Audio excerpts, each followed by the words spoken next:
Hey all, Assalamu alaikum. Welcome to the mini episode of my life. So first I made myself a cup of tea and then கொஞ்ச நேரம் relax பண்ணிட்டு அதுக்கப்புறம் படிக்க start பண்ணிட்டேன்.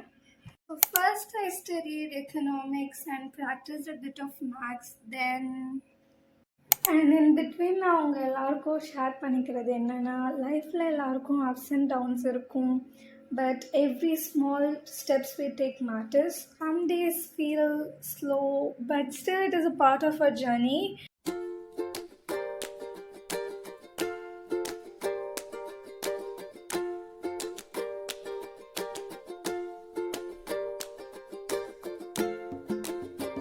So after studying, I had chapati for the dinner.